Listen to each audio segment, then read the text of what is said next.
औज़ुबिल्लाहिमिनश्शैतानिर्रजीम बिस्मिल्लाहिर्रहमानिर्रहीम अस्सलामु अलैकुम वरहमतुल्लाहि वबरकातुहू। डियर स्टूडेंट, आज जो हमारा टॉपिक है वो है कि how to find out units of KC. Law of math section की सीरीज चल रही है। तो लॉ ऑफ मैथ सेक्शन में हम पढ़ने जा रहे हैं कि केसी की यूनिट्स कैसे निकालें। तो पहले हम एक सिंपल सी एग्जांपल लेते हैं, H2 plus I2 makes 2HI। बेटा सबसे पहले हम क्या लिखेंगे, इसके के सी के बारे में हम एक्सप्लेन करेंगे। ये के सी क्या है? के सी बेटा होता है प्रोडक्ट बटा रिएक्टेंट। अब प्रोडक्ट हमारे पास एच आई है, इसके मोल्स दो हैं तो दो ऊपर लिख देंगे, और साथ में रिएक्टेंट जब हम नीचे डिनोमिनेटर में लिखेंगे तो ये आ जाएंगे H2 plus into I2 multiply ये हो रहे हैं, प्रोडक्ट है। बेटा जब हमने यूनिट्स लिखने हैं तो ये एक बात याद रखनी है कि एक जो स्क्वायर ब्रैकेट है उसका यूनिट होता है मोल पर डी एम का क्यूब। मोल पर डी एम का क्यूब।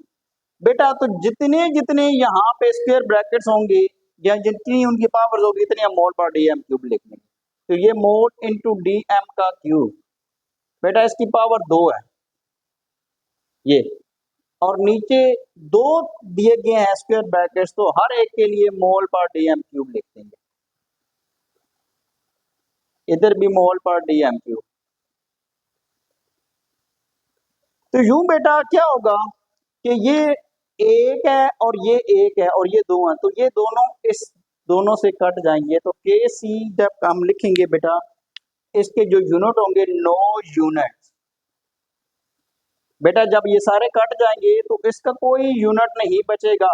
ये बात याद रखनी है कि जब इक्वल नंबर ऑफ रिएक्टेंट और प्रोडक्ट होंगे, देखिए इधर रिएक्टेंट कितने हैं 2 और प्रोडक्ट कितनी है 2, तो बेटा जब भी equal number of moles of reactant and product होंगे तो कोई यूनिट नहीं होगा इसका। ये बात बेटा आपने ज़हन नशीन कर लेनी है। इसी तरह बेटा अगर हम ये देखें कि अगर दो डिफरेंट चीजें दी गई हों, जैसे कि N2 plus 3H2 max 2NH3, पहले ये देखिए बेटा 1 प्लस 3 क्या हो रहा है बेटा 4, 2 हो रहे हैं, होना तो 4 चाहिए लेकिन यहाँ पे कितने हैं 2, तो बेटा ये 4 इज नॉट इक्वल टू 2। तो अब इसके यूनिट्स होंगे, तो अब हम इनके यूनिट्स लिखते हैं बेटा। जब के सी लिखी जाएगी इसकी गौर से देखना है बेटा, प्रोडक्ट ऊपर है NH3, पहले हमने के सी लिखनी है बेटा, इसकी इक्विलिब्रियम कांस्टेंट लिखना है N2 और फिर क्या होगा बेटा H2 और इसके साथ 3 है बेटा। अब ध्यान के साथ देखना है बेटा, यहाँ पे क्या आ रहा है, एक के लिए मोल पर डी एम का क्यूब, लेकिन इसकी पावर बेटा कितनी है 2, ये वाली। नीचे क्या आ जाएगा बेटा, मोल पर डी एम क्यूब, ये एक N2 वाली आ जाएगी ये वाली, ये, और इस वाली इधर आगे आ जाएगी मोल पर डी एम का क्यूब, लेकिन इसकी पावर कितनी है 3 पावर है। तो बेटा अब याद रखना है, अब इनको हम सॉल्व करते हैं। के सी इज इक्वल टू मोल की 2 डी एम की 3 और 2 क्या हो जाएंगे -6 हो जाएगा, और नीचे क्या आ जाएगा बेटा, यहाँ पे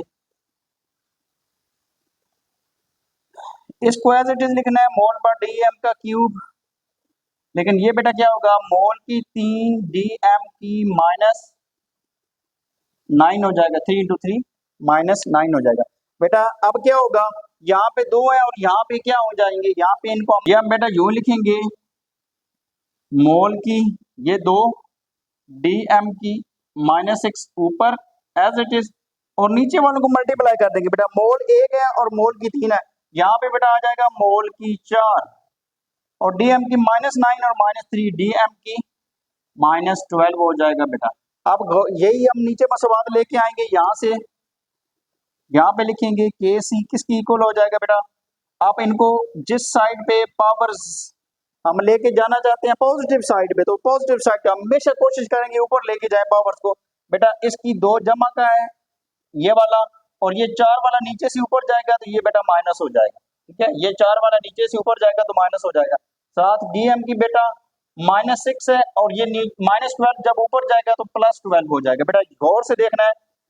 अब मोल की क्या रह जाएगा हमारे पास, मोल की क्या रह जाएगा बेटा, मोल की -2 और डीएम की 12 में से 6 गए जमा के 6 रहेंगे। तो बेटा ये इसके क्या आ जाएंगे, यूनिट्स आ जाएंगे इस इक्वेशंस के बेटा। ये जो हाबर प्रोसेस से अमोनिया हम तैयार करते हैं तो उसके यूनिट्स क्या आ जाएंगे, मोल की -2 DM की जमा 6। आप बेशक आप स्क्वायर ब्रैकेट्स के बगैर भी आप इसको लिख सकते हैं, लेकिन जब तक आप इक्वेशन को चलाते जाना स्क्वायर ब्रैकेट्स आपने लिखते जाना। तो ये बेटा क्या हो जाएगा, ये यूनिट्स इस तरह हम फाइंड आउट करेंगे। तो कोई भी इक्वेशन हमारे पास आ जाए तो उसके यूनिट्स फाइंड आउट हमने इस तरीके से करने हैं, जैसा कि यहाँ पे आपके पास इक्वेशन में दिखाया गया है।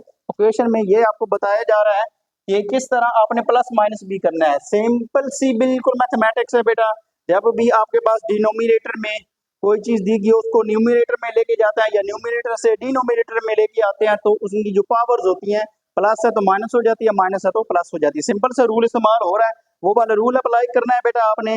आप बेशक इसका स्क्रीनशॉट ले लें, इसको सेव कर लें, ताकि आप जब खुद सॉल्व करें, एक दफा आप इसको देख के हल करें, फिर जब खुद सॉल्व करें तो आप अपनी जो गलतियां होती हैं उनका अंदाजा हो जाए कि आप कहाँ पे वो गलती कर रहे होते हैं। तो बेटा इसको गौर से देखना है। ये मैंने पहले सिंपल एग्जांपल दी H2 + I2 मेक्स 2HI की, और फिर उसके बाद N2 + 3H2 मेक्स 2NH3 की एग्जांपल दी ताकि आप इसको क्लैरिफाई कर सके। ये थोड़ी सी कॉम्प्लिकेटेड है, लेकिन ये बड़ी आसान सी एग्जांपल है। यहाँ से सबक ये हमें मिलता है कि जब भी number of moles of reactant and product equal होंगे तो बेटा उसका कोई यूनिट नहीं होगा, लेकिन जब भी number of moles of reactant and product different होंगे तो डेफिनेटली उसका कोई ना कोई यूनिट एग्जिस्ट करेगा। तो ये बेटा मैंने एग्जांपल देने के लिए आपको समझाया था कि ये देखें इधर 4 बने थे तो 2 बने थे, तो यहाँ पे ये इक्वल नहीं थे।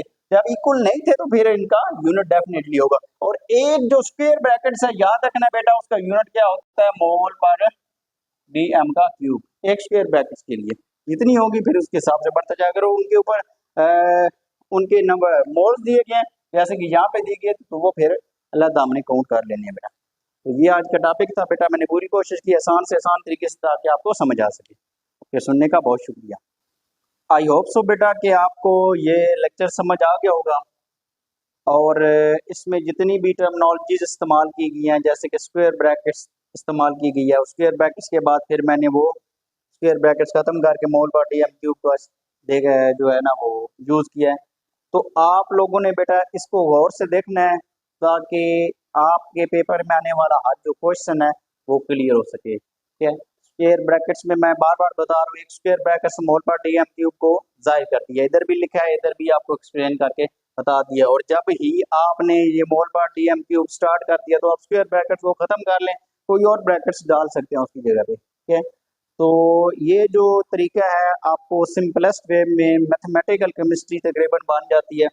तो सिंपलेस्ट वे में मैं समझाने की कोशिश कर रहा हूँ, आप लोगों ने इसको अंडरस्टैंड करना है, इसको समझना है, और अगर आपको ये समझ आ रही है तो उन दोस्तों तक इसको लाजमी पहुंचाना है जिनको उस चीज़ की समझ आ रही है बेटा।